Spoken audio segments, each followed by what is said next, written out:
Hitler और ईवा की दास्तान मोहब्बत, चंद घंटों की शादी और अंजाम खुदकुशी। दूसरी आलमी जंग शुरू करने का जिम्मेदार हिटलर को समझा जाता है, जबकि एक क्रिकेट मैच ना जीतने पर पूरी टीम को ही मौत के घाट उतार देने का वाकया भी उसी शख्स से मंसूब है। ताहम ये बात अक्सर अफराद नहीं जानते कि अपनी संगदिली और सख्तदिली की वजह से मशहूर शख्स को भी किसी से मोहब्बत हुई थी और उससे भी कोई बेइंतहा मोहब्बत करता था।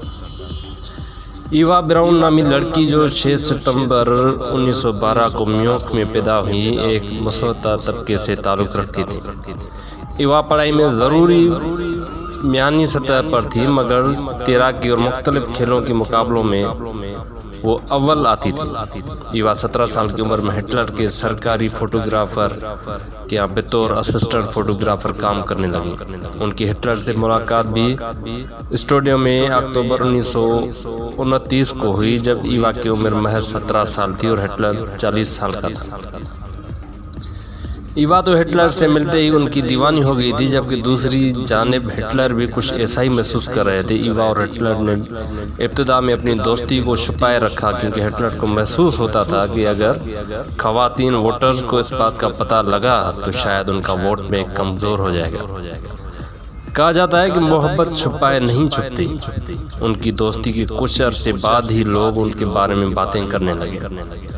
हिटलर ईवा से बेइंतहा मोहब्बत तो करते थे, लेकिन जब हिटलर ईवा से पहली मुलाकात करने गए तो पहले उनकी सही से छानबीन कराई कि वो कौन है और उनका ताल्लुक कहाँ से है, और फिर तसल्ली करने के बाद उन्होंने ईवा से मुलाकात की। हिटलर ईवा से पहले ही अपनी भांजी जेली रूबाल से बेइंतहा मोहब्बत करते थे और उन पर अपनी जान देते थे, लेकिन 18 सितंबर 1931 को जेली रूबाल के इंतकाल के बाद हिटलर टूट से गए। उनके बाद वो काफ़ी खामोश रहने लगे और ईवा को वक्त भी नहीं देते थे, ना उनसे मिलते थे, ना कोई गपशप होती थी। इस बात का ईवा को इतना सदमा पहुंचा कि उन्होंने 10 और 11 अक्टूबर 1932 को अपने वालिद की पिस्तौल से अपने आप को गोली मारकर खुदकुशी की कोशिश की, लेकिन ये खुशकिस्मती थी कि वो बच गई। हिटलर को जब उस बात का पता चला तो वो ईवा की जानिब और राग़िब हो गए और उन्होंने ईवा से वायदा किया कि मेरा सारा वक्त अब तुम्हारा है। हिटलर ने ईवा की मोहब्बत में 1933 में ईवा के लिए ओबरसालबर्ग में पहाड़ों पर एक आलीशान घर खरीदा, जिसकी 1934 में मरम्मत शुरू हुई और 36 में वो एक खूबसूरत महल और हिटलर की मोहब्बत का सबूत बन गया। हिटलर ईवा से मोहब्बत ज़रूर करते थे, लेकिन उन्हें ईवा से किसी और का मिलना पसंद नहीं था। इसलिए हिटलर ने इर्द गिर्द के पहाड़ों को ख़त्म करके उस इलाके में आम लोगों का आना ममनून करार दे दिया। हर मोहब्बत की कहानी की तरह इस मोहब्बत की दास्तान में भी काफ़ी उतार चढ़ाव आए। हिटलर से ज़्यादा मोहब्बत करती थी ईवा, लेकिन इसलिए हर वक्त हिटलर के मुंतज़िर रहती थी। जहाँ वो थोड़ा कम वक्त देते तो उनके कुछ भी अच्छा नहीं लगता। इसी वजह से जब हिटलर अपने सियासी मामलात में मसरूफ़ हो गए तो ईवा ने 1935 ईस्वी में एक बार फिर नींद की गोलियां खाकर खुदकुशी करने की कोशिश की, लेकिन शायद ईवा और हिटलर का मिलना किस्मत में ही लिखा था। इस वजह से ईवा फिर बच गई। 1936 में हिटलर और ईवा एक साथ हिटलर की रिहाइशगाह बर्गऑफ में रहने लगे। हिटलर को ईवा इसलिए भी पसंद थी कि उनका सियासत से कोई ताल्लुक़ नहीं था।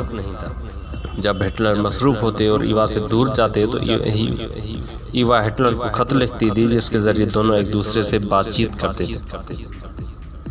दूसरे जंगी अज़ीम के बाद ईवा हिटलर के साथ बर्लिन आ गई और 19 अप्रैल 1945 को दोनों ने धूमधाम से शादी रचाई।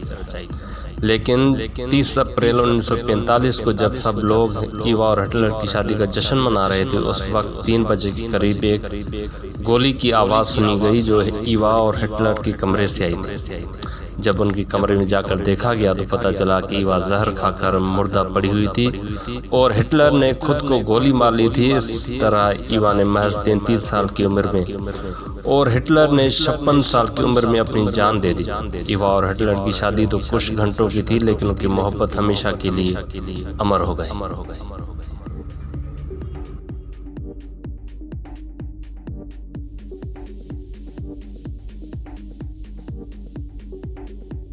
है।